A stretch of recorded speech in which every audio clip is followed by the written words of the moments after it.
So today's podcast, I want to talk about being in a state of higher awareness.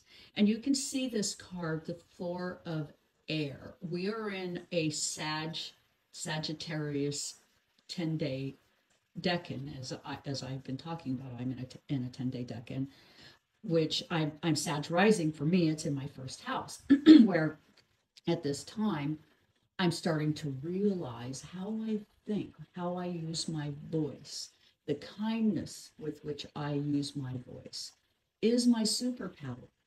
It is my naked, authentic truth, as it is for all of us.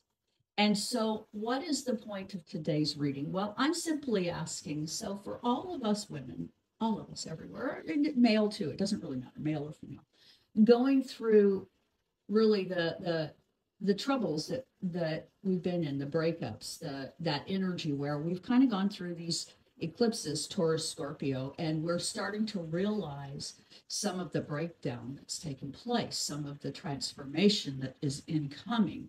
If you'll notice that she's standing more or less with her body in a lotus flower, representing her authenticness, her purity.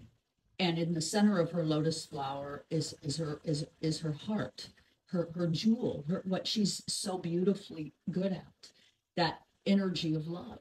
And so, what is this card really saying to us? Well, it is saying that, in my case, your case, whoever you are, if you're going through a breakup, that you don't have to exercise outside of a loving condition, a loving state of mind, that you can hang on to the four corners of your emotional sanity, and you can think through the difficulties and come out and have some sense of purity about your soul. So this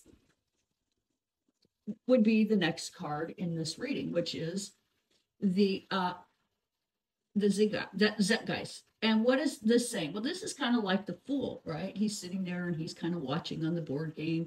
You know, for those of you who are going through the divorce and you think you're going to do it in some gamey kind of way, and you're going to have an attorney and they're going to move their pieces around on the chessboard and everything is going to go a certain way and you just know it.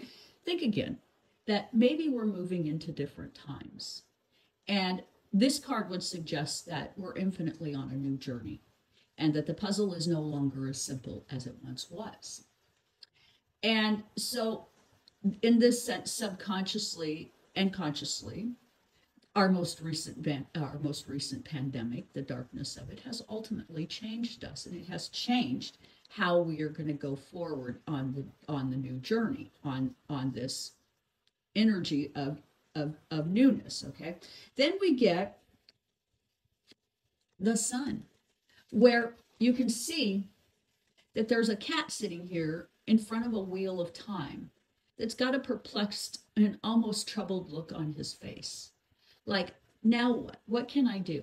So in this sense, what I'm saying is, if you're going through a breakup, operate on your highest vibration if you can. My sister today gave me a little bit of a clue in this direction. She says, send flowers. Send flowers. And anytime you feel troubled by what's happening, send flowers emotionally.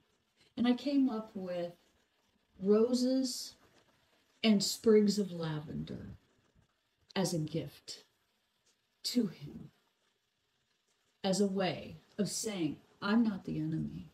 I offer you something less and more than what this situation would ultimately be geared towards, which is lawyers, money, lack of regard for somebody else and who they are, who they were to you. So, in other words, what I'm saying is, let go of the bitterness. It isn't going to help you. Learn to love and let go, because ultimately that is what we are called to do. It's painful. I don't like it. I don't want to do all of this. But at the same time, I don't ever want to go back to what it was, right? And a lot of times we find ourselves in these situations where things happen and the truth gets revealed in some deeper sense of the word. The sun shines on the truth, and suddenly we see that there's a mountain between us. There's a body of water and a mountain between us, and there is no going backwards. It can't be done, and that's okay. There's a gulf there, right? And It doesn't need to be crossed anymore. It doesn't need a remedy. And in fact, it's better if it doesn't have one, because it provides new ground for both energies to flourish in new ways. And in my case, in every way, this particular tomcat's been wanting to cat around for a long time. Now, I'm going to say he's never done it. He's never had a physical affair, but he's had a ton of emotional affairs our entire marriage. So he's been dancing with this for the entire time. So for me, I'm kind of grateful he's on the other side of the, he's on the mainland. I'm in Hawaii, where I belong. And may he find his conquests. May he be the tomcat he really sees himself as. You know, I have no bitterness. I have no grudge. And I offer him the beautiful scent of the calming flower of lavender.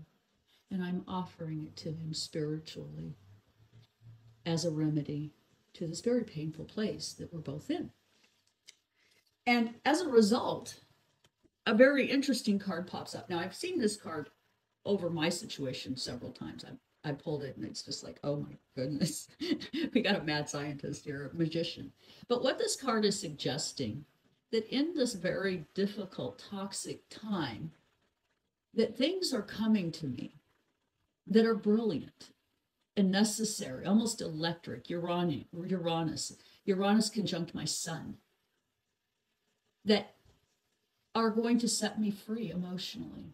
Now, I'm going to explain one other aspect of this. We have Mars cycles, and I just started a brand new Mars cycle. So as he was leaving, this new Mars cycle started for me. It's a 2-year cycle, and oh, thank God. I mean, really, I am so grateful he's gone, because really, he served no purpose at this point with the level of, I want a different person, I want this, I want that.